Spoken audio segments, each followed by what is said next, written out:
யாருமா உங்க வீட்டை விட்டு போனது?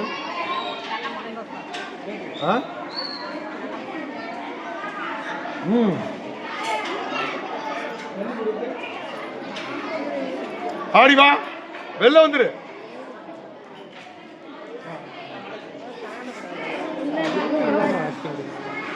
ஆமா ஏன்னா வீட்டுக்குள்ள போறதுக்கு உனக்கு புரியாதா? ஒரு கட்டு மாதிரி தெரியுதா? சரி, வேதனைப்படாதா? என்ன ஊருங்கம்மா உங்களுக்கு?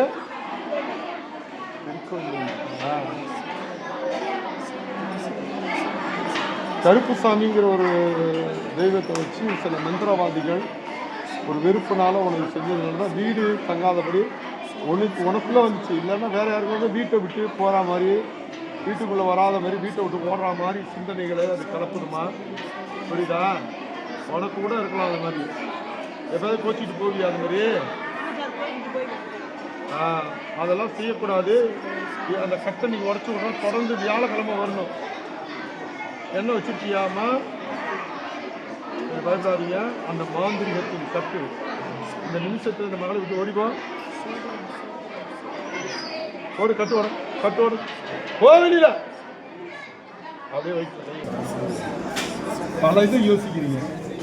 பிள்ளைங்க இல்லைன்னா நம்ம செத்து போயிடலாம், அப்படி செத்து போயிடலாம் அப்படின்னு உண்மையை யோசிச்ச. ஆனால் அந்த பிள்ளைங்களுக்காக நான் வாழணும்னு நினைக்கும் போது உங்களுக்குள்ள நீங்கள் அடைச்சி வேதனை அதை விட்டுட்டு ஜோம் பண்ண ஆரம்பிங்க. இப்போ சொன்ன பார்த்தீங்களா, கணவனை விரோதமாக மனைவிக்கு விரோதமாக கணவனையும் சைத்தான் தான் தூக்கி விடுவான், தூண்டி விடுவான், ஆயுதத்தை உருவாக்குவான். நீ ஜபிக்க அது ஓடி முன்னாடி போய் ஒரு இடத்துல உட்காந்து ஜெபம் பண்ணுவீங்க. பண்ணுறது இல்லை, உங்கள் வீட்டிலே கூட ஜெபம் பண்ணிட்டு இருக்கீங்க. இப்போ பண்ணுறது இல்லையா? பத்தியம்மா, அதனால வரதாமா அந்த வழி. சிஸ்டர் வயிற்றில் கையை திரும்பவும் ஜெபிக்கும்படியாக அந்த பாய் செய்த எல்லா கட்டுகளையும், மந்திரவாதிகள் செய்த கட்டுகளையும் இயேசுவின் நாமத்தில் உடைச்சு விடுறாங்க. ஒரு விருத்தாம்சத்துக்கு வராத சுச்சுவேஷன் இல்லைங்களா? ஆனால் இதுக்கெல்லாம் மேற்பட்டது தான் ஜபம். நீங்கள் எவ்வளோதான் வக்கீலாக இருந்தால் கூட நீங்கள் ஜபத்தை நம்புங்க. உங்கள் தொழிலும் நல்லாயிருக்கும். எட்டு பிராமண முஸ்லீம் பெருக்கிற ஆளாக இருக்காமல் ஜபத்தை நம்பணும். நம்மளால ஜபத்தை நம்பிட்டு உங்களையே சரியான இலையீடு கிடைக்காது. அப்படியே கிடைச்சா காசு இது பண்ணுவோம், வேதனை உண்டாக்கும். ஒன்றுட்ட நன்மை வாங்கி ஒன்று சண்டைக்கு வருவோம். புரியுதா? இதெல்லாம் இன்னும் சாதாரண நடக்குதுன்னு நினைக்காத. புள்ள பாக்கியத்தை ஆனால் தெரிஞ்சுக்கிட்டு கட்டி வச்சு உனக்கு வேதனை தாங்க முடியல. இது என்ன பண்ணுறது தான் இது வந்துருக்கீங்க.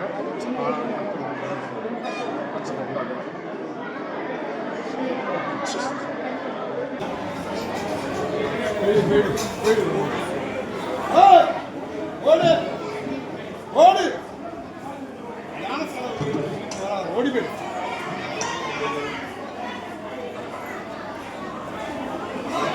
சீக்கிரம்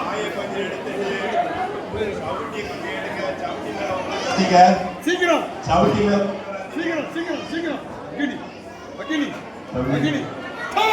சவுட்டி மேல யாரும் உட்காராதீங்க.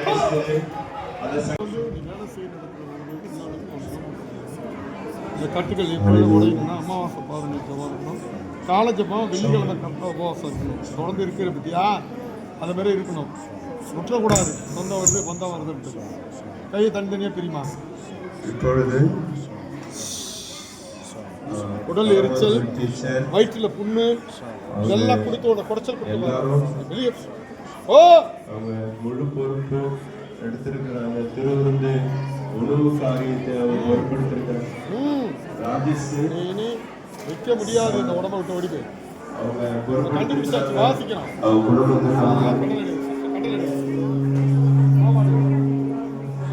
வெளியே வந்து வந்துடுங்க.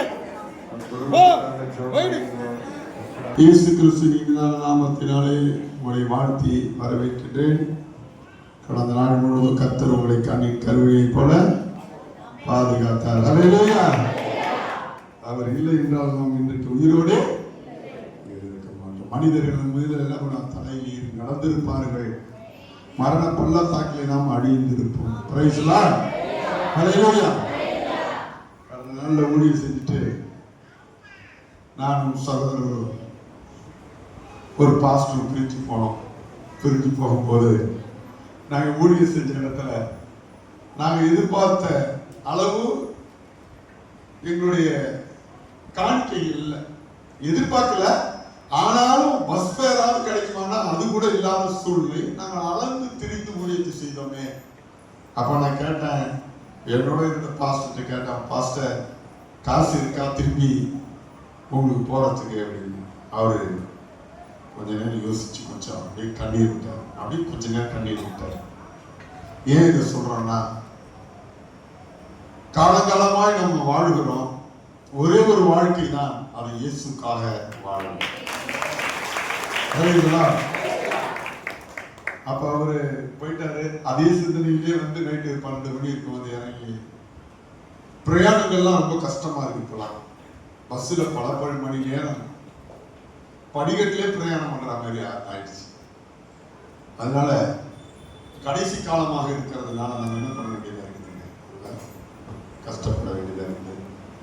ஜனங்கள் ரொம்ப விழிப்புணர்வா இருக்கிறாங்க. எதுல பாஸ்டர்களுக்கு காணிக்க கொடுக்க கூடாது, திமிர் ஏறுது, பாரிலிருந்து வருது. அதெல்லாம் அப்படிலாம் கிடையாது. நாம் என்ன செய்யணும், போர் எடுக்கிற மாட்டினுடைய வாயை நாம் என்ன பண்ணக்கூடாது, கட்டக்கூடாது. ஹல்லேலூயா. சரி, இருக்கட்டும். இந்த வாரம் நாம் பார்க்க போகிறது உனக்கு விரோதமாய் உருவாக்கப்படும் ஆயுதம். Praise Lord. மனித வாழ்க்கையிலே என் அருமையான சகோதரி சகோதரிகளே, நாம் அறிந்தோ அறியாமலோ ஒரு விஷயத்தை நாம் கற்றுக்கொள்ள வேண்டும். நமக்கு விரோதமாய் ஆயுதங்கள் உருவாக்கப்பட்டுக் கொண்டே இருக்கிறது.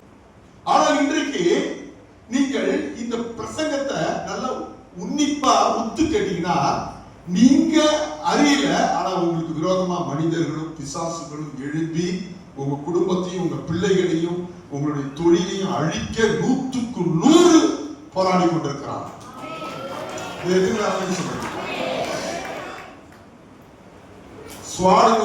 ஸ்வாட் சாமி திருச்சியிலிருந்து போய் வடநாடுகளிலே அவர் போய், அதாவது பிற்படுத்தப்பட்ட தாழ்த்தப்பட்ட பழங்குடியின மக்களுக்காக அரும்பாடுபட்டார். அவர் என்ன பண்ணாரு, ஒரு கம்ப்யூட்டர் ஒன்று வச்சிருந்தாரு. அந்த கம்ப்யூட்டரை 10 வருஷம் யூஸ் பண்ணாம வச்சிருந்தாரு. அவ்வளவுதான். இதை தெரிந்து கொண்ட அரசியல்வாதிகள் அவருடைய கம்ப்யூட்டர்லயே ஹேக் பண்றாங்கன்னு சொன்னாங்க. ஹேக் பண்றதுனா திருட்டுத்தனமா இங்க இருந்து அவங்க அனுப்பி அங்கிருந்து அனுப்பி அவர் வந்து நெக்சல் பார்ட்டியோட தொடர்புடையவர்னு பொய்யாவே அவருடைய கம்ப்யூட்டர்ல ஏற்றி அவரை ஜெயிலுக்கு அனுப்பி அவர் சாவர வரைக்கும் ஜெயில வச்சிருந்து கொண்டு போட்டாங்க. இன்னைக்கு அவர் செத்து போயிட்டாரு. ஆனா இன்னைக்கு வெளியில சொல்றாங்க அந்த கம்ப்யூட்டர்ல இருந்தது வந்து அவருடைய சொந்த கருத்து கிடையாது. யாரும் வந்து என்ன பண்ணிருக்காங்க, உள்ள அவருக்கு தெரியாமலே அனுப்பி இருக்கிறாங்க. அது போல இன்னைக்கு நம்ம இந்தியாவுல எத்தனையோ ஆயிரக்கணக்கான அப்பாவிகள் இன்னைக்கு ஜெயிலுள்ள இருக்காங்க. அரசியல்வாதியை உண்மையை இருக்கிறவங்க யாராரோ அவங்க எல்லாம் இன்னைக்கு ஜெயிலுக்குள்ள இருக்கிறாங்க. எந்த தவறும் செய்யவில்லை, எந்த தப்பும் செய்யவில்லை, அவர்கள் இன்றைக்கு ஜெயிலுக்குள்ள இருக்கிறாங்க, சாவர வரைக்கும் இருக்கிறாங்க. அப்ப இன்னைக்கு நீங்களும் நானும் வெளில இருக்கிறோம் அப்படின்னு என்ன காரணம் அப்படின்னு கேட்டீங்கன்னா, இன்னைக்கு கர்த்தருடைய கிருபை தான். அப்ப நீங்க இன்னைக்கு எப்படி இந்த உலகத்துல உசாரா வாழணும், எப்படி நீங்க உங்களை காப்பாத்திக்கணும்னு தெரியல அப்படின்னா, பரம்பரையா நீங்க அடிமைகளாகவும் ஏழையாகவும் ஒண்ணுமே அறியாதவங்களாக தான் நீங்க வாழ்ந்திருக்க முடியும் தவிர, அல்லது பணக்காரனா வாழலாம் ஆனா பண்புள்ளவனா வாழ முடியாது, வசதியா வாழலாம் ஆனா மற்றவங்களுக்கு தியாகம் பண்றவங்கள வாழ முடியாது, ஏழையா வாழலாம் ஆனா வியாதியோடு கொடுக்குடியோடு வாழக்கூடிய ஒரு சூழ்நிலை இருக்கும். அப்ப நீங்க விழிப்புணர்வோடு வாழ வேண்டும் என்றால் இன்னைக்கு இருக்கிற பிரசங்கத்தை நீங்க என்ன பண்ணணும், உற்று கேட்க வேண்டும். ஹல்லேலூயா. காலம் போக போக பாத்தீங்கன்னா உலகம் முழுவதும் கிறிஸ்தவம் மட்டும் இருக்கக்கூடாதுன்னு போராடுறான். அமெரிக்காவிலையும் சரி ஒரு பெரிய பாதிரியாரை சுட்டு கொண்டாடுவார். ஏன் சுட்டு கொண்டாடுவான்? அவர் என்ன சாராயம் வித்தாரா?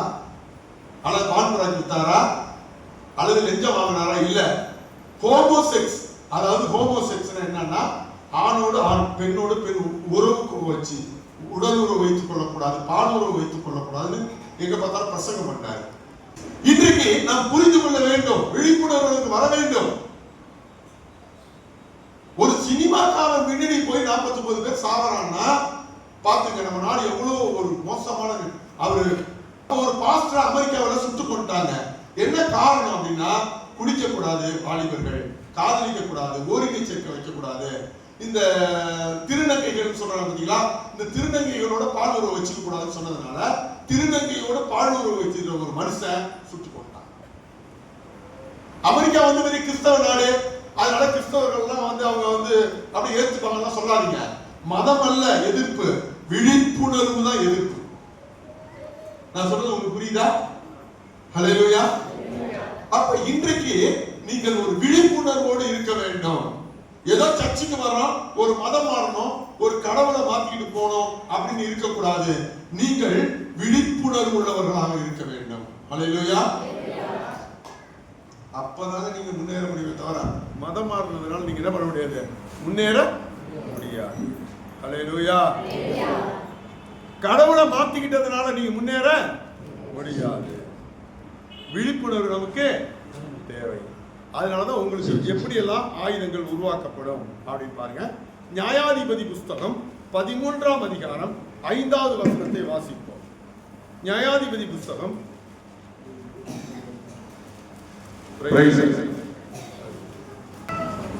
அப்ப வாசிங்க 13:5 வாசிங்க.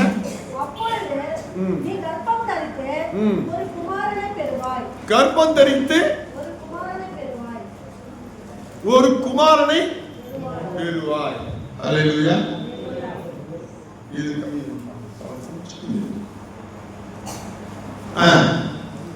அவன் தலையின் மேல் சவரன் கத்தி படக்கூடாது. அந்த பிள்ளை பிறந்தவுடன் தேவனுக்கென்று நசரேயனாய் இருப்பான். இஸ்ரவேலை பெலிஸ்தியர் கைக்கு. இப்ப நமக்கு என்ன பிரச்சனை அப்படின்னு கேட்டீங்கன்னா, நமக்கு விடுதலை வேணும். எதிர்த்து விடுதலை வேணும். நம்ம ஆண்கள் பார்த்தீங்கன்னா, நம்ம அடிமையா இருக்கு பத்தியா, அவங்களுக்கு விடுதலை வேணும். இந்த நாட்டோட சொந்தக்காரங்க யார் அப்படின்னு கேட்டீங்கன்னா, பெரும்பான்மையா வாழ்ற மக்கள் தான். ஆனா இன்னைக்கு பெரும்பான்மையா வாழ்ற மக்கள் இந்த இந்தியாவில் என்ன இருக்கிறாங்க, பிராமணியத்துக்கு அடிமையா இருக்கிறாங்க. நீங்க பாருங்க, அங்க அதாவது மைசூர்ல இருந்து தமிழ்நாடு வர்றாங்க, எல்லாம் கொள்ளையா இந்த பிராமணியத்துக்கு அடிமையா மக்கள் என்ன பண்றாங்க இருக்கிறாங்க. இன்னைக்கு ஒரு விடுதலை வேணும்னா யாருக்கு விடுவிக்க முடியும்? நீங்க நினைச்ச விடுதலை பண்ண முடியுமா? யார் பண்ண முடியும்? கர்த்தர் தான் விடுதலை பண்ண முடியும். ஹல்லேலூயா. பிராமணியத்திலிருந்து 1008 தலைவர்கள் வந்தாலும் விடுதலை பண்ண முடியாது. ஜாதி ஒழியாது, மதமும் ஒழியாது. ஏன்? கடவுள் நினைச்சா மட்டும்தான் என்ன பண்ண முடியும். அப்ப அதே போல பாத்தீங்கன்னா, அந்த காலத்துல என்ன கேட்டீங்க, அந்த காலத்துல நம்ம மக்கள் தான் யாருக்கு அடிமையா இருந்தாங்க? பெலிஸ்தியருக்கு அடிமையா இருந்தாங்க. ஏன் அடிமையா போனாங்க? ஏன் கிறிஸ்தவர்கள் அடிமையா போனாங்க சொல்லுங்க பாப்போம். பெலிஸ்தியர்கள் வந்துங்க கல்லையும் கட்டையும் மண்ணையும் கும்பிட்டு இருந்தவங்க. ஆனா இவன் வந்து உண்மையான இயேசு கிறிஸ்துவை தெய்வமா கும்பிட்டு இருந்தவன். இவன் ஏன் அவங்க அடிமையான சொல்லுங்க பாப்போம்.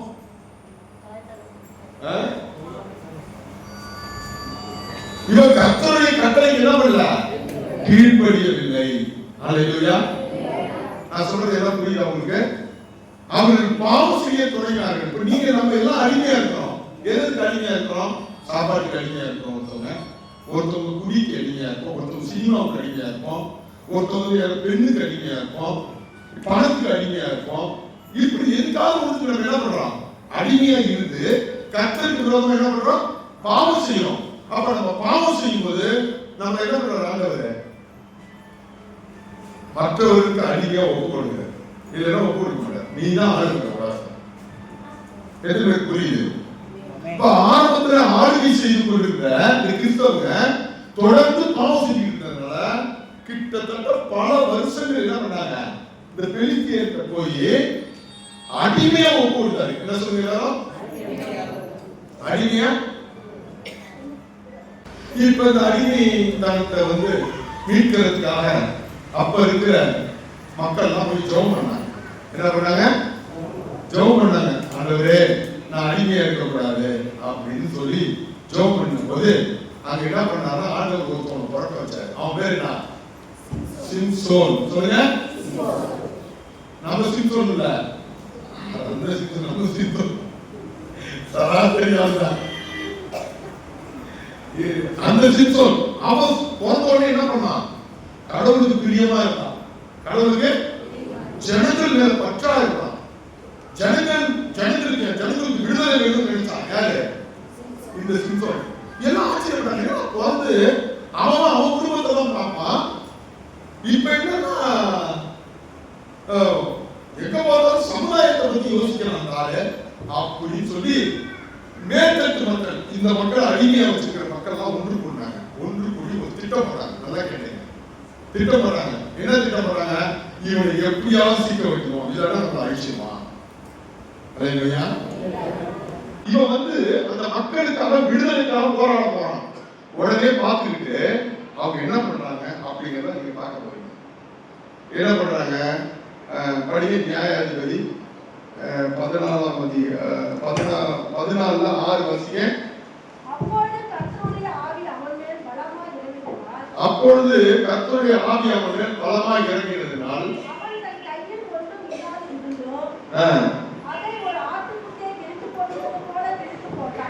மக்கள் எல்லாம் சும்மா பந்தாடுனாங்க. என்ன பண்ணா? பந்தாடுனா. அல்லேலூயா.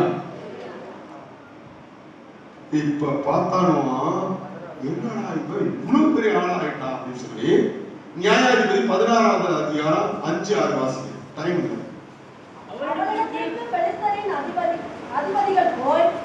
இப்ப நேரா அவன் பொட்டாட்டிட்ட போறாங்க. யார்கிட்ட போறாங்க? அவன் மனைவி கிட்ட போய் நீ அவனை நயம் பண்ணி. யாரு? புருஷங்காரன் தேசத்துக்காக உழைச்சு தேசத்துக்கு விடுதலைக்காக உழைக்கிறாங்க. பொண்டாட்டிக்காரி என்ன பண்றா? புருஷனுக்கு விரோதமா. அப்ப நேரா போய் என்ன பண்றாங்கன்னா பேசுறாங்க.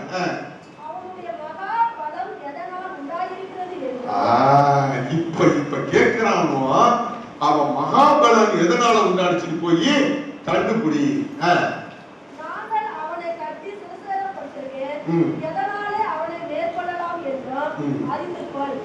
அப்பொழுது நாங்கள் ஒவ்வொருவரும் 1100 வெள்ளிக்காசு உனக்கு கொடுப்போம் என்றார்கள்.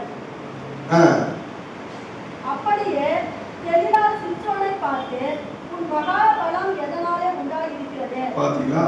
கேட்டு அவனை மாட்டிவிட்டாரா இல்லையா? மாட்டிவிட்டாரா இல்லையா? இப்ப ரெண்டு விதமா ஒப்பாட்டியும் மாட்டி விடுறா, பொண்டாட்டியும் மாட்டி விடுறா. இப்ப நான் கேட்கிறேன், பொண்டாட்டிகிட்ட வந்து பேசுனதும் ஒப்பாட்டிகிட்ட வந்து பேசுனதும் இந்த சிம்சோனுக்கு தெரியுமா? நீங்க வேதத்தை தெரியாது. ஆனா அவன் கண்ணெல்லாம் புடிக்கி கையெல்லாம் கட்டின பிறகுதான் அப்பயுமே அவனுக்கு தெரியல. இந்த மாதிரி காசுக்காக தான் காட்டி விட்டாங்க. இப்ப பாருங்க என் அருமையான சகோதரனே சகோதரிகளே, ஒரு மனைவி ஒரு புருஷனை வந்து இத போல காட்டி கொடுப்பாங்கிறத யாராவது நம்புறீங்களா? நமக்கு தெரியாது. அப்ப தெரியாத இடத்திலிருந்து ஆயுதம் வருது பார்த்தீங்களா? அதை தெரிந்து கொள்ளணும்னா நமக்கு என்ன தேவைன்னா ஜெபம் தேவை. நான் சொல்றது புரியுதுங்களா? பாயிண்ட். அடுத்தது ஒப்பாட்டிக்கிட்ட போறான். பொண்டாட்டி தான் சரியில்லைன்னு ஒப்பாட்டி ஒன்று கல்யாணம் முடிச்சுக்கிறான். அவன் பேர் என்ன தெரியல. இதெல்லாம் நீங்க போய் வீட்டுல போய் படிச்சு பாருங்க. அவளும் என்ன பண்றா? இந்த புருஷனை மாட்டி விடுறான். ஆனா சிம்சோனுக்கு தெரியல. சிம்சோன் அந்த மனைவியாலும் இந்த ஒப்பாட்டியாலும் பாதிக்கப்பட்டு 2 கண்ணும் கொடுக்கப்பட்டு அந்த ஜனங்களை விடுதலை பண்ணாமே செத்து போறாங்க. இதுக்கு காரணம் என்னன்னு சொல்லுங்க. காரணம் என்ன?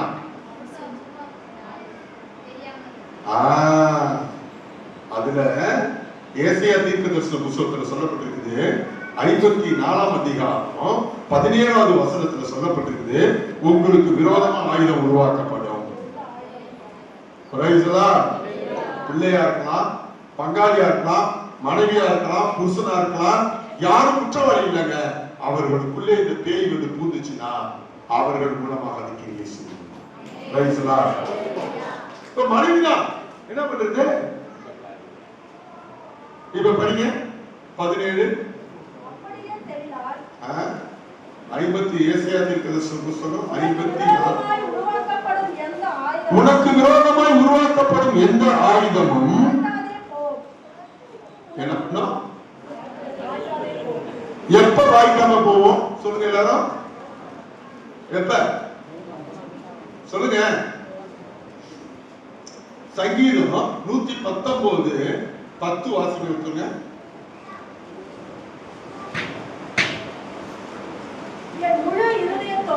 எல்லாம் சொல்லுங்க. என் முழு இருதயத்தோடும்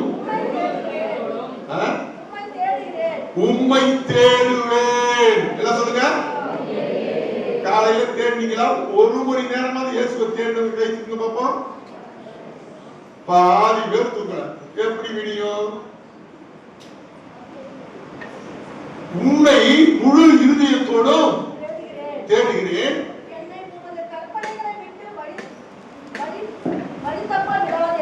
வழி தப்ப விடாதையும்.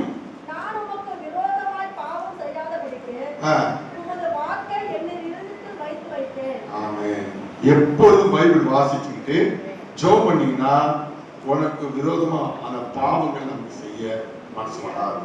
எது வேணாலும் செய்யலாம். இப்ப வந்துருங்க. இப்ப 119:10 தானே சிஸ்டர் வாசிக்க. 110 தானே வாசிக்கீங்க. 110 ஒன்று வாசிங்க. இது ரைட்டு. 110 வாசிங்க. துன்மார்க்கர் எனக்கு கண்ணி வைக்கிறார்கள், நான் பாருங்க. உங்களுக்கு கண்ணினா என்னன்னு தெரியுதுங்களா? அதாவது குருவி நடந்து போகும்போது சுருக்குல மாட்டிக்கும். ஆனா சுருக்கு அங்க இருக்குங்க அந்த குருவிக்கு தெரியுமா? தெரியாது. ஆனா கர்த்தருக்கு தெரியுமா தெரியாதா? அப்படி கர்த்தரை தேடினா அந்த சுருக்குல இருந்து உன்னை காப்பாற்றுவார். சரிங்க. சிம்சோனை ஏங்க காப்பாத்தல? சிம்சோனுக்கும் கர்த்தருக்கு உள்ள உறவு என்னாச்சு? கட்டாச்சு. எப்படிங்க சார் சொல்றீங்க? பொழுதனிக்கும் அவர் பொண்டாட்டியை தேடி போனாரு, பொண்டாட்டியை தேடி போனாரு, நல்லா சாப்பிட்டாரு, நல்லா அங்கங்க சுத்தினாரே தவிர ஜெபித்தாருன்னு எங்கேயுமே இல்லை. கர்த்தரை தேடினாருன்னு எங்கேயுமே இல்லை. உனக்கு பலன் இருக்கலாம், தீர்க்கதரிசன வரம் இருக்கலாம், அல்லது போதிக்கிற வரம் இருக்கலாம். நீ கர்த்தரை டெய்லி தேடல அப்படின்னா, டெய்லி பைபிள் வாசிக்கல அப்படின்னா, வாரத்துக்கு ஒரு நாள் உபவாசிக்கல அப்படின்னு சொன்னா நீ கண்ணி வைக்கிற இடத்துல போய் மாட்டிப்ப. ஏன்னா அந்த கண்ணி வைக்கிறது உனக்கு தெரிஞ்சாதான் மாட்டமா இருப்ப. எத்தனை பேர் மாட்டிக்கு முடிச்சுட்டு கடனால மாட்டிட்டு முடிக்கிறீங்க, கோர்ட் வழக்குன்னு மாட்டிட்டு முடிக்கிறீங்க, செய்வதை எந்த இடத்துல வச்சிருக்காங்கன்னு கூட தெரிய மாட்டேங்குது. இப்ப நான் உங்களுக்கு ஒண்ணு சொல்லட்டுமா? சிஸ்டர் பாசன சிஸ்டர் எழுதிச்சு வாங்க. ஒரு உதாரணம் சொல்றாங்க. ஜாய் சிஸ்டர் வாங்க. ஒரு உதாரணம். இப்ப 2 பேரும் தான் அதிகமா இங்க வந்து சர்ச்சில் ஜெபம் பண்ணும். இப்படி வாங்க, முன்னாடி வாங்க. நான் ஒரு சாட்சிக்காக சொல்றேன். நல்லா கேட்டுங்க. இப்ப சாட்சிப்பா அப்படியே ஓட்டும் கட் பண்ணாரு. இப்ப 2 பேரும் வந்து இப்ப என் முட்டி, நான் வந்து முட்டிலாம் போட முடியாது. என் 2 முட்டியும் உடைஞ்சு போச்சு ஆக்சிடென்ட்ல. ஆனா அத முன்னாடியே உங்கள்கிட்ட சொன்னா இல்லையா? சர்ச்சிலே பல யாரா இருக்கலாம் சொல்ல தெரியும். எனக்கு முட்டி ஏதோ ஒண்ணு ஆக போகுதுங்க, எனக்கு ஒரு ஆக்சிடென்ட், ஏதோ ஒரு ஆபத்து வரப்போகுது.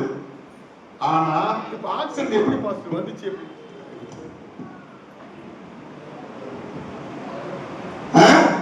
எப்படி வந்துச்சு அப்படின்னு கேட்டீங்கன்னா, நான் கீழ்படியில் ஆண்டவருக்கு சிஸ்டர்கள் சொன்னாங்க, வாங்க பாஸ்டர் உட்கார்ந்து ஜெபம் பண்ணுங்க. நான் வெளி ஜெபத்துக்கே போயிட்டு இருந்தேன். சரி நாளைக்கு ஜெபிக்கும் அப்படின்னு நினைச்சிருந்தேன். இவங்க 2 பேருக்கும் மட்டும் கதையாக்க சொல்லிட்டாங்க.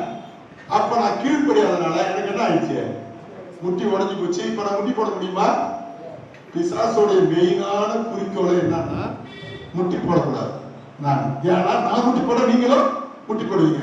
இப்போ சொத்து முட்டி போடுறவங்களா நல்லா இருக்கிறாங்க, முட்டி போடையில 8 மணி நேரம் முட்டி போட்டு ஜெபம் பண்ணாங்க. என்னடா எல்லாருமே ஒரு சாட்சி சொல்றாங்க, முட்டி போட்டு இவனை பார்த்து தான் கத்துக்கிட்டேன், இவனை பார்த்தாங்க இவன் முட்டி போடுறான்னு முட்டி உடஞ்சு போச்சு. இப்ப நான் முட்டி போடாதனால சபையில யாராவது முட்டி போடுறாங்களாப்ப? முக்கால்வாசி பேர் முட்டி போடுறதில்ல. முட்டி போடாதனாலதான் இந்த பிரச்சனை. எனக்கு எப்படி தெரிஞ்சிச்சு எனக்கு ஒரு ஆபத்து? இப்ப நான் பொய் சொல்ல சபையாரெல்லாம் கை தூக்குறாங்க. எனக்கு வந்து ஆபத்து எப்படி தெரிஞ்சுச்சுன்னா, எனக்கும் கடவுளுக்கும் உள்ள உறவு எப்படி இருந்துச்சு? கரெக்டா இருந்துச்சு. ஆனா நான் கீழ்படிச்சிருந்தேன்னா இந்த முட்டி என்ன பண்ணிருக்காரு? உடஞ்சிருக்காரு. கீழ்படியாதனால முட்டி என்ன பண்ணிடுச்சு? உடஞ்சிருச்சு. இப்ப சிம்சோனுக்கு வந்து எப்படி கண்ணு தூக்காங்க புடுங்கப்பட்டுச்சுன்னா, அவன் உருவாக்கப்பட ஆயுதத்தை என்ன பண்ணல? அறியாம இருந்தான். எந்த ரூபத்துல வந்ததுன்னு அவன் தெரியாம இருந்தான். அப்ப என் அருமையான சகோதரனுடைய சகோதரிகளே, உங்களுக்கு வர ஆபத்து எதனால வந்துச்சுன்னு இன்னுமே நீங்க தெரியாம இருக்கீங்க. தெரிஞ்சுக்கிட்டீங்கன்னா அந்த ஆயுதம் வாய்க்காது. நான் சொல்றது என்ன புரியுதா உங்களுக்கு? புரியுதா புரியலையா? எங்க இருந்து வருது நீங்க தெரிஞ்சுக்கிட்டீங்கன்னா அந்த ஆயுதம் என்ன பண்ணாது? வாய்க்காது. ஆனா நீங்க இப்ப சிம்சோன் போய் நான் சொல்றேன், சிம்சோன் உங்க மனைவி தான் உங்களுக்கு விரோதமா செயல்படுதுன்னு சொன்னா சிம்சோன் வந்து நம்புவானா? நான் கடவுளுடைய மனுஷன், அந்த மனுஷி கடவுளுடைய மனுஷி, எப்படிப்பா வந்து நீ அப்படி சொல்ற? என் மனைவி பத்தி நீ சொல்லாத. சொல்லுவாங்க சொல்ல மாட்டாங்களா? சரி, மனைவி ஓடிவிட்டா. அடுத்து ஒப்பாட்டி வர்றான் தெளிவாரு, அவனுக்கு காசுக்காக காட்டி கொடுக்குறான். இப்ப சொல்லும் போது அவன் நம்புவானா? நம்ப மாட்டான். ஆனா இதே சிம்சோன் ஜெபிக்கிறவனா இருந்தா அதை கண்டுபிடிக்க மாட்டான். அப்ப நான் சொல்றது எல்லாம் கேட்டுங்க. உங்களுக்கு எந்த இடத்திலிருந்து ஆயுதம் வராதுன்னு நீங்க நினைச்சிட்டு இருந்தீங்களோ அந்த இடத்துல இருந்து உங்களை வெட்டுற ஆயுதம் வரும். எதுக்கு நான் அமைக்க சொல்றேன்? அப்ப நீங்க என்ன பண்ணணும்? காலையில இருந்து சொன்னேன், 2வது வசனத்தை படிங்க. வேசியால் உருவாக்கப்படும் ஆயுதம். அடுத்தது உடன் வேலை செய்கிறவர்களால் உருவாக்கப்படும் ஆயுதம். உடன் வேலை செய்யறாங்களா அவங்க கூட? இப்ப நம்ம கிறிஸ்தவர் வந்து வெளிநாட்டுல வேலை செய்யறாங்களா, கூடவே வேலை செய்யறவங்களுக்கு உங்களுக்கு என்ன பண்ணுவாங்க? வில்லங்கத்தை வைப்பாங்க. ஆனா உனக்கு தெரியாது, நீ நம்பிக்கிட்டே இருப்ப, எல்லா உண்மையும் அவன் சொல்லிக்கிட்டே இருப்ப. அவனதான் பாக்கெட்லயே வச்சிருப்ப நீ. ஆனா அவன் தான் உனக்கு முதல் ஆயுதமா இருப்பான் உன்னை அழிக்கிறதுக்கு. ஆனா உனக்கு தெரியாது. ஏன் தெரியாது? நீ ஜெபிச்சிருந்தாலும் உனக்கு தெரியும், நீ ஜெபிக்கிறதே இல்ல. இப்ப இங்க பாருங்களா, தானியேல் 6ஆம் அதிகாரம் 3வது வசனத்தை படிங்க. இப்படி இருக்கையில் பிரதானிகளுக்கும் தேசாதிபதிகளுக்கும் இப்ப ஒண்ணு கிடையாதுங்க. இங்க பாருங்க, இங்க எல்லாரும் பாருங்க. இப்ப இந்த தானியேல்ங்கிறவன் ஒரு சாதாரண அடிமைங்க. அப்ப பக்கத்துக்காரன் என்ன நினைப்பான்?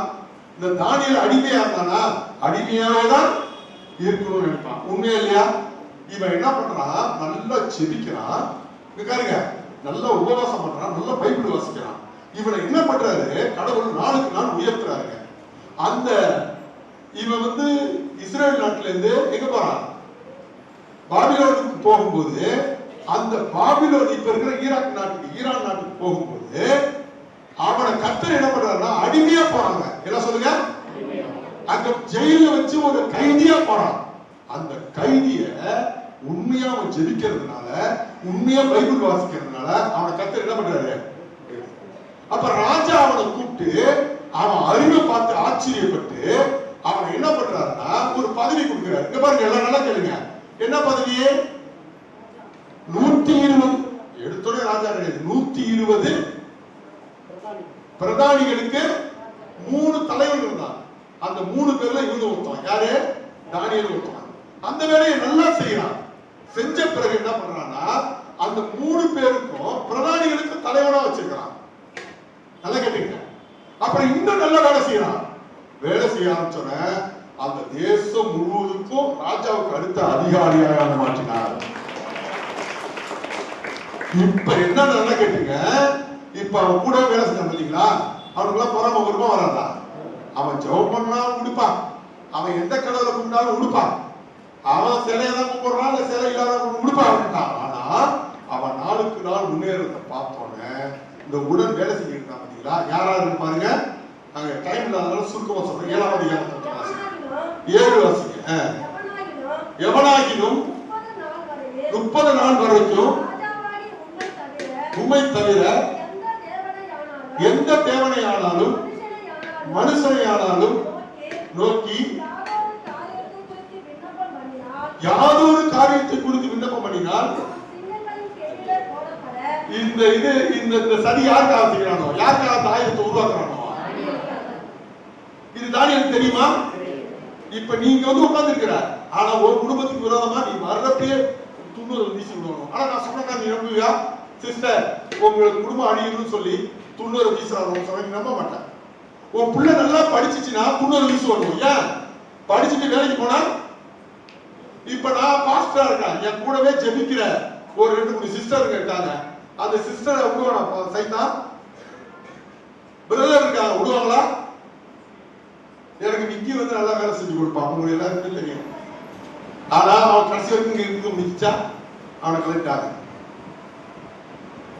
ராஜன் பிரதர் நம்ம சர்ச்சுக்கு நல்லா உதவி செய்யக்கூடியவர், ஜெபிக்கக்கூடியவர். அவர் ஒரு வதந்தியை நம்பி போயிட்டாரு.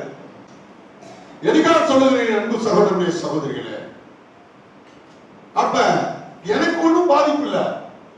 ராஜன் பிரதர் சொல்றதுனால எனக்கு ஒன்றும் பாதிப்பு இல்லை, என் ஊழியத்துல பாதிப்பு இல்லை. தீர்க்க தரிசனத்துல ஏதாவது அப்ப விட கம்மியா சொல்றேன் தீர்க்க தரிசனம். நீங்க அதை எடுத்து அந்த செல்போன்ல போட மாட்டீங்க. ஏன்னா எடுக்கிற பசங்க எல்லாருக்குள்ளயும் என்ன இருக்குது, அந்த பிசாசு பூந்துக்கிட்டு இந்த தீர்க்க தரிசனம் எல்லாத்தையும் எடுத்து அழிச்சு போயிட்டே இருக்கணும் பசங்க. இது வரைக்கும் ராஜா எடுத்ததோ அல்லது எவனோ எடுக்கிறானோ, இது வரைக்கும் ஒரு தீர்க்க தரிசனம் கூட வந்திருக்கா? நம்ம தீர்க்க தரிசனம் சொல்றேன்னு யூடியூப்ல வந்திருக்கா? வராம கரெக்டா பாத்துக்கிறான் பிசாசு. நான் சொல்றது கரெக்டானு கேட்கிற அளவு தீர்க்க தரிசனம் இருக்கு. அது ஒண்ணு கூட இது வரைக்கும் யூடியூப்ல வரல. ஏன்? தலைமை பிசாசு தயாரா இருக்குது, இவன் தீர்க்க தரிசனம் சொல்லக்கூடாது. இங்க சர்ச்சில் இருக்கிற குட்டி பிசாசு, விசுவாச பிசாசு, அது தடுக்கிறதுக்கு ரெடியா இருக்கு. நான் என்ன பண்றது? நல்லா தெரிஞ்சுங்க, உங்களுக்கு விரோதமா உருவாக்கப்படுற ஆயுதம் உங்களுக்கே தெரியாது. அப்ப தானியேல் எப்படிங்க ஜெயிச்சாரு அது சொல்லுங்க. இப்ப திரும்பி 7 மீதி படிக்க சிஸ்டர். ராஜா கட்டளை பிறப்பித்து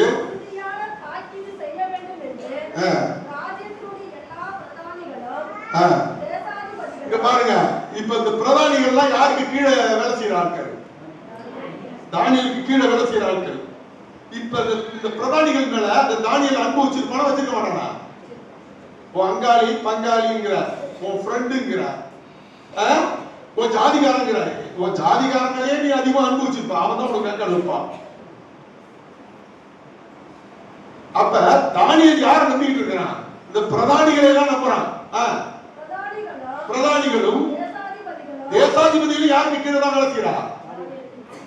அவங்களையும் தானியல் அதிகம் அன்பு வச்சிருக்காங்க. ஏங்க அன்பு வச்சிருக்கான்னு சொல்றேன். பாருங்க, காமராஜன் ஒருத்தர் இருந்தாரு, கக்கன் இருந்தாரு, அவர் எல்லாருமே கொலை செஞ்சு போட்டாங்க. எவனாவது அவருக்காக 41 பேர் எவனையும் செத்தானா? சாவல. ஏன் சாவ மாட்டான்? அவரை தான் சாவடிக்க பார்த்தாங்க. அவருக்கு லாஸ்ட்ல சோறு போடல தமிழர்கள். ஏன்? ஏங்க அவன் உண்மையா இருக்கிறனால கக்கன் போய் எங்க கிடந்தாரு? அப்படியே ஒண்ணுமே தெரியாது. எது தெரியுமா தெரியும்? அதே விஜய் தெரியுமா தெரியாது? உண்மையிலே கை தூங்க. விஜய் தெரியாதுங்கிற கை தூங்க. இந்த காமராஜன் ஒருத்தர் வந்தாரு, அந்த ஆளு கடைசி வரைக்கும் வீடு கட்டல, காசு வச்சுல, கல்யாணமும் பண்ணல. இந்த மக்களுக்கு உழைச்சாங்க. மக்கள் என்ன பண்ணுச்சு? அவர் மேல பெட்ரோல் ஊற்றி கொளுத்தி விட போனாங்க. காமராஜுக்கா 49 பேர் எவ்வளவு செத்தானா? சாக மாட்டான். ஏன்? நல்லது செஞ்சாரு.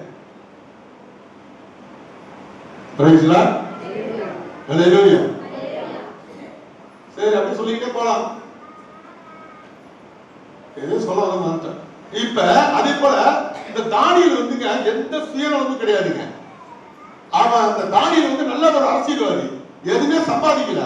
அந்த ஜனங்க நல்லா இருந்தா போதும், நம்ம ஜாதி ஜனங்களா இல்லாட்டினாலும் அந்த அந்த பாபிலோனியர்கள் நல்லா இருக்கட்டும் அப்படின்னு சொல்லி அந்த மக்களுக்கு அவன் இரவு போல உழைச்சவன் அந்த தானியல். கைத்தட்ட மாட்டீங்களா? விஜய்னு ஒரு வார்த்தை சொல்லி தான் கை தட்டிருக்கீங்க, ரெட்டிவின்னு சொல்லி தான் கை தட்டிருக்கீங்க, அஜித்னு சொல்லி தான் கை தட்டிருக்கீங்க. இப்ப உழைச்சாரு அப்படின்னு சொன்னா அது கைத்தட்டா உழைச்சானா? என்ன தெரியாத அவன் அப்படி உழைச்சான் தானியல். ஆனா அந்த தானியலுக்கு விரோதமா என்ன பண்ணணும்? தேசாதிபதிகள் கூடணும், பிரதானிகள் கூடணும், அப்புறம் பிரபுக்களும் மந்திரிமார்களும் தலைவர்களும். பாருங்க, ஒரு நல்ல மனுஷன் இருந்தா அப்படி ஒருத்த வேலை காட்டுங்க.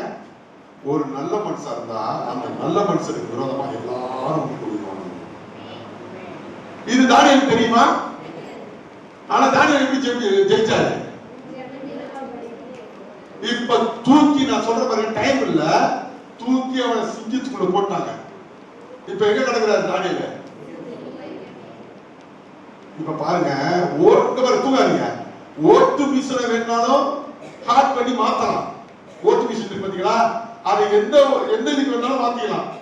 அமெரிக்காவில ஓட்டு மிஷின் கிடையாது. நம்ம நாட்டுல ஏன் ஓட்டு மிஷின் கொண்டு வந்தாங்கன்னா, பிராமணிசத்தை கொண்டுட்டு வரணுங்கிறதுக்காகவே ஓட்டு மிஷினை கொண்டு வச்சிருக்காங்க. ஓட்டு மிஷின் உண்மை கிடையாது. இப்ப யார் ஜெயிக்கணும்னு அவன் நினைக்கிறானா, அவன் என்ன பண்ணுவான்? அப்படியே உள்ள அனுப்பி ஓட்டை மாத்திடுவான். டக் டக் டக்னு மாத்தி போட்டுருவான். புரிஞ்சு வச்சுக்காத. இன்னைக்கு அப்படிதான் ஜெயிச்சுட்டு இருக்காங்க. ஆனா ஒரு சிங்கத்தை மாத்த முடியுமா? சிங்கம் நான் மோடி நாடு, என்னை விட்டுடு அப்படின்னு சிங்கத்துக்கு தெரியுமா? கடிச்சு விடும். சிங்கம் நான் மோகன் பகவத்தோட ஆளு, RSS தலைவரோட ஆளு, என்னை விட்டுடு அப்படின்னு விடுமா? இல்ல நான் போப்பாண்டவருடைய புள்ள விடுமா? சிங்கம் விடாது.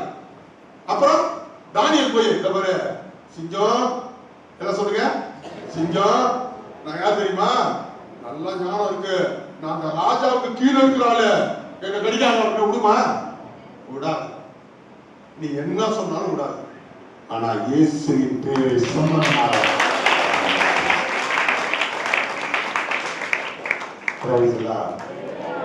இப்ப தெரியுதாங்க? இங்க பாருங்க, யாராலையும் விடுதலை பண்ண முடியல அவன் பிரச்சனைக்கு, யாராலையும் தீர்வு பண்ண முடியலன்னா அந்த பிரச்சனை இயேசுவால தீர்வு பண்ண முடியும். அப்ப அந்த தானியலுக்கு தெரியல, அவனுக்கு விரோதமா உருவாக்கப்பட்ட ஆயுதம் வாய்க்காமலே போடுச்சு. காரணம், தானியல் 3 வேளை ஜெபிக்கிறவனாயிருந்தார், 3 வேளை வாசிக்கிறவனாயிருந்தார். அதனாலதான் நான் சொல்றேன், ஜெபம் பண்ணுங்க. இப்ப நான் கேட்கிறேன், இங்க பாருங்க, வேடிக்கை பார்க்காதீங்க. பிள்ளைங்க வந்து உட்காந்துட்டாங்க. சரி, இப்ப என்ன பாருங்க, இப்ப தானியலோட பணம் சிங்கத்திலிருந்து அவனை காப்பாத்திருக்குமா? அவனுடைய பதவி இல்ல, அவன் யூத ஜாதி எதாலையும் காப்பாற்ற முடியாதுல்ல. அவனுடைய அதிகாரம் அதே போலதான் உங்களை எதாலையும் காப்பாற்ற முடியாது. உங்கள்கிட்ட வச்சுக்க பணத்தாலையும் காப்பாற்ற முடியாது, உங்க ஜாதியை சொன்னாலும் காப்பாற்ற முடியாது, உங்க புகழை சொன்னாலும் காப்பாற்ற முடியாது, உங்க பதவியை சொன்னாலும் காப்பாற்ற முடியாது, மோடி பேரை சொன்னாலும் காப்பாற்ற முடியாது. யாரு பேரை சொன்னா காப்பாற்றப்படுவீர்கள் என்றால் இயேசு. அப்ப அந்த சிங்கம் கடிக்கல, சிங்கம் என்ன பண்ணலாம்? கடிக்கல. அப்ப பாருங்க, உங்களுக்கு இந்த உலகத்துல என்ன தேவைன்னா இயேசு தேவை. ஆனா நீங்க எல்லாம் தேவையா வச்சிருக்கீங்க. செல்போன் வச்சிருக்கீங்க, நல்ல விதவிதமா ஃப்ரிட்ஜில் வந்து மீன் யாராவது வாங்கி வச்சிருக்கீங்க, கறி யாராவது வாங்கி வச்சிருக்கீங்க, எல்லாம் வச்சிருக்கீங்க. ஜாதியை பிடிச்சி கொண்டாடுறீங்க, மதத்தை பிடிச்சி கொண்டாடுறீங்க, அறிவை பிடிச்சி கொண்டாடுறீங்க. ஆனா என்னைக்காவது சிங்கம் உங்களுக்கு விரோதமா கடிக்க வரும்போது அதெல்லாம் உங்களை காப்பாத்தாது தெரிஞ்சு காப்பாத்துகிற தெய்வத்தை கையில வச்சிருக்கீங்களா? அப்படின்னு சொல்றீங்க, வாயால சொல்றீங்க, வர சொல்றீங்க. நம்ம சொல்றாரு பாருங்க, தெரியல, அது சொல்றீங்க, வாயால வர சொல்றீங்க. நல்ல கம்பி கட்டினா முடியாது. அவன் 3 வேளையும் ஜெபிச்சாங்க. நான் ஜெபிக்கிறவங்க கை தூக்க, 3 வேளையும் நான் நல்ல 2 வேளை நல்லா ஜெபிக்கிறேன், உங்கள்கிட்ட கர்த்தர் இருப்பாரு. நல்ல பைபிள் வாசிக்கிறேன், கர்த்தர் இருப்பாரு. பாதி பேர் கையை தூக்காம இன்னும் அப்படி பக்கத்துல அப்படியே இந்த முருமுறு பாக்காங்க, முருமுறு ஜனாதிபதி அது பேர் பார்க்க என்ன நடக்குது? சனாதனம் நடக்குது. ஹல்லேலூயா. உங்களை காப்பாற்றுறதுக்கு பணம் இருந்தும் முடியாது, பதவி இருந்தும் முடியாது, அரசியல் பேர இருந்தும் முடியாது, நீ உனக்கு வச்சிருக்கிற அதிகாரமும் முடியாது. அப்ப தானியல் இருக்கு, சிங்கம் நான் பணம் கொடுக்குறேன், என்னை விட்டுடு தெரியுமா? விடுமா? 8 அறிவு இருக்கு, விடுமா? ஒரே நிமிஷத்துல கடிச்சு போட்டுடும். இன்றைக்கு நமக்கு ஆயுதங்கள் படிக்கிறதுக்கு காரணம் இன்றைக்கு நாம் சரியாச்சு. இப்ப புரிஞ்சுக்கிட்டீங்களா உங்களுக்கு என்ன தேவைன்னு? என்ன தேவை? பரிசுத்தமும் ஜபமும் பைபிள் வாசிக்க தேவை. இல்லைன்னா வாழ்க்கையில சிங்கத்திட்ட கடிபட்டு சாக வேண்டியதான். கைபிடிச்சு சொல்லுங்க பக்கத்துல. சிங்கத்திட்ட பணம் கொடுக்க முடியுமா? உன் ஜாதியை சொல்ல முடியுமா? உன் கட்சியை சொல்ல முடியுமா? அல்லது உன் அதிகாரத்தை சொல்ல முடியுமா? அது சொன்னாலும் உன்னை கடிக்காம இருக்குமா? அப்ப கடிக்க கூடாதுன்னா என்ன பண்ணிருக்கணும்? நல்லா ஜெபிக்கிறீங்க, வேதத்தை வாசிக்கிறீங்க, இல்ல சும்மா வச்சுக்கோ நல்ல போடுறீங்க. பாஸ்டருக்கு தான் பணக்காரன் ஆகிறான். எங்க பக்தர்கள் தான் நடந்துட்டு இருக்குது. இல்லைன்னா தில்லுமுள்ளு பண்ற விசுவாசி பணக்காரன் ஆகிறீங்க. அவ்வளவுதான். ஹல்லேலூயா, ஹல்லேலூயா. அப்ப உனக்கு விரோதமான ஆயுதத்தை நீ ஜெயிக்கணும்னா உனக்கு என்ன தேவைங்கிறத நீ தெரிஞ்சுக்கியா? என்ன தேவை? ஜெபமும் உபவாசமும். எனக்கு பாஸ்டர் எனக்கு தொண்டை நான் ஜெபிச்சுக்கிட்டே தொண்டை கட்டுதுன்னா நான் என்ன பண்றது? அவன் சிங்கம் வந்து கடிக்குதான். பாஸ்டர் நான் ஜெபிக்கும்போது மயக்கமா வருது பாஸ்டர், தொண்டை கட்டுதான் கடிக்குதான் சிங்கம். காமத்துக்கு வழி இல்லையே. நான் ஜெபிக்க மாட்டேன் பாஸ்டர், ஆனாலும் நான் தசமாவெல்லாம் கொடுக்குறேன். நான் நேற்று ஒரு தசமாவு கொடுக்குற தம்பிக்காக நான் ஜெபம் பண்ணிட்டு இருந்தேன். நம்ம சர்ச்சில் ஒரு தம்பிக்காக பஸ்ல வரும்போது ஆண்டவர் சொன்னாரு, இவன் தசம்பாவெல்லாம் கொடுக்குறான், ஆனா ஜெபிக்கிறதே இல்ல, பைபிள் வாசிக்கிறதே இல்ல. நான் என்னன்னு சொல்றது? அப்புறம் இல்ல தம்பி ஜெபம் பண்ணுப்பா ஜெபம் பண்ணுப்பா ஜெபம் பண்ணுப்பான்னு சொன்னா மனைவி ஜெபிச்சா போதுமா? புருஷன் ஜெபிக்கிறீங்களா? கரெக்டா? ஜெபமே இல்ல, நீ தகவமாக எனக்கு அனுப்புற.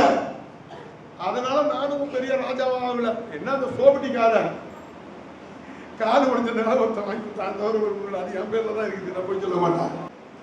நீ கொடுக்குற கசப்பாகலாம் கொஞ்சம் கொஞ்சமா சர்ச்சுக்கு தான் போடணும், சர்ச்சு வளர்ந்துட்டு இருக்குது, அது இருக்கட்டும். நீ ஜெபிச்சாதான் நீ வளரலாம். நீ தசமாகத்தை குடிச்சிட்டு ஊமை குடும்ப மாதிரி உட்காந்துக்கிற. உனக்கு விரோதமா உருவாக்கப்படும் ஆயுதம் எப்ப தெரியும்? அப்ப இங்க பாருங்களா, எல்லாம் பாருங்க. அவருக்கு விரோதமா உருவாக்கப்பட்ட அந்த சிங்கத்தின் ஆயுதம் யாருக்கு தெரியாது? தானியலுக்கு தெரியாது. ஆனா உண்மையா இருந்தாலும் அவருக்கு தெரியாத போது அந்த சிங்கத்தின் வாயை பற்றி அவர் விடுதலை செய்தார். சரி, அடுத்தது உடன் வேலை செய்கிறவர்களால் உருவாக்கப்படும் ஆயுதம். அடுத்தது பாத்தீங்கன்னா 12 உடன் ஊழியனால் உருவாக்கப்படும் ஆயுதம்.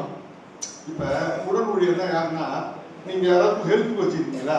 அவன் சும்மா இருக்க மாட்டான், அவன் ஒண்ணு அழிக்கிறது பார்ப்பான். அது ஒரு வசனம். யோவான் 13:25 27 வரைக்கும் வாசிங்க. இப்ப ஜெபிச்சு முடிச்சார். உடன் ஊழியர்களால் உருவாக்கப்படும் ஆயுதம். அப்பொழுது அவர் இயேசுவின் மார்பில் சாய்ந்து கொண்டு, ஆண்டவரே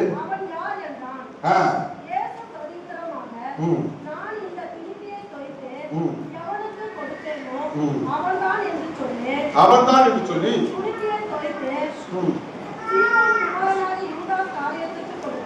இவன் யாருங்க?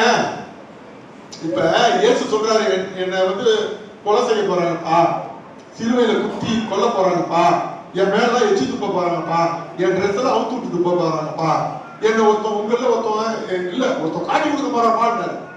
உடனே அதுல 12 சீசர்களை ஒருத்தவன் யார் யார் யாரு? RSS காரங்களா? இல்ல. பஜ்ரங்கா? இல்ல. இந்து மதமா? இல்ல. கிறிஸ்தவ மதமா? இல்ல. இல்ல முஸ்லிமா? இல்ல. வேற யாருங்க அப்படின்னு கேட்கிறான். யார் கேட்கிறா? இயேசுவோட ஃப்ரெண்டுங்க. சொல்லுங்க. அப்ப இது எப்படி கேட்கறான்னா, மார்ல படுத்துட்டு கேட்கறான், இயேசு மேல படுத்துக்கிட்டு. நான் அப்ப சின்ன பிள்ளைல பசங்க எல்லாம் வளர்ப்போம். அப்ப அஜித் ஒருத்தவன் இதுல இருந்து வருவான், யாரு சரவணபாகத்துல இருந்து. அவன் என் மேலதான் படுத்துப்பான். வந்தா இவங்க அக்கா பையன், அந்த அத்தை பையன் சிவமணி எல்லாம் தோல்ல தூக்கிட்டு போவாங்க. ஏன்னா முட்டி தட்டும் நடக்க முடியாதுன்னு அவனை தோல்ல தூக்கிட்டு போய் படிக்க வச்சாங்க.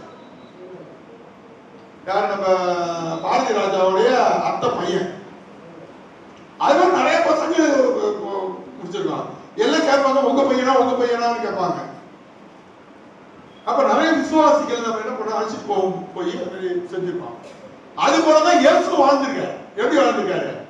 சீசர்களை வந்து விசுவாசிகளை வந்து மார்ல போட்டுருக்காரு. மார்ல போட்டு அவர் என்ன பண்றாரு? ஹல்லேலூயா. அப்ப அந்த மார்ல சாஞ்சிருக்க அந்த மனுஷன் கேட்கறான், யாரு உங்களை அந்த மாதிரி காட்டி கொடுப்பாங்க? அப்ப இயேசு சொல்றாரு, ஒரு ஆர்எஸ்எஸ் காரன் கிடையாது, ஒரு இந்து மதத்தை சேர்ந்த கிடையாது, ஒரு கிறிஸ்தவம் கிடையாது, ஒரு முஸ்லீம் கிடையாது.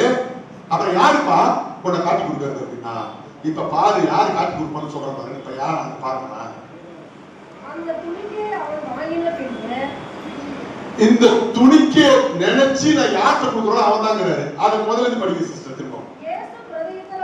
இயேசு பதிலாக நான் இந்த துணிக்கையை துவைத்து அந்த துணிக்கையை அந்த ரசத்துல நினைச்சு எவனுக்கு கொடுப்பேனோ அவன் தான் என்று சொல்லி துணிக்கையை துவைத்து இந்த யூதாஸ் யாருங்க? உடன் ஊழியர். இன்னும் சொல்ல போனா கணக்கு புள்ள. இயேசு கூடவே போறாரு. அவன் தாங்க இயேசு காட்டி கொடுத்தான். இப்ப இயேசு நினைச்சிருப்பாரா இவன் காட்டி கொடுப்பான்னு? தெரியும். ஏன் தெரியும்? அவர் நல்லா ஜெயிக்கிறது தெரியும். கைத்தறியாளர். ஆனா மற்ற சீசர்களுக்கு தெரியுமா? இல்ல பிசாசு கூட தெரியுமா? இப்ப நீங்க ஜாக்கிரதையா இருக்க வேண்டியது யார்கிட்ட? உடன் ஊழியனால உருவாக்கப்படும் ஆயுதம், வெளி மனுஷனால உருவாக்கப்படும் ஆயுதம், மனைவினால புருஷனால உருவாக்கப்படும் ஆயுதம். ஹல்லேலூயா. இப்ப சொல்லுங்க, உங்களா நான் கேட்கிறேன், உங்களுக்கு விரோதமா உருவாக்கப்பட ஆயுதம் இங்க இருந்துதான் வரும்னு உங்களால நினைச்சு கூட பார்க்க முடியுமா? அப்ப அந்த சீசர்கள் நினைச்சு பார்த்திருப்பாங்களா இவன் காட்டி கொடுப்பாங்க? அந்த இடத்துல இருந்து உருவாக்கப்படுறதுனால ஜபமும் வேத வாசிப்பும் எவ்வளவு முக்கியம் நீங்க தெரிஞ்சு எதுவுமே நம்ம சொல்லுங்க. அதனாலதான் சொல்றேன், ஜெபிச்சு தொலைங்க, பைபிள் வாசிங்க, ஜபத்தை இந்த டிவியையும் அந்த செல்போனையும் கொஞ்சம் மூடி வைங்க, மூடி வைங்க, மூடி வைங்க. தலையால வச்சுக்கிட்டாலும் கேட்குது.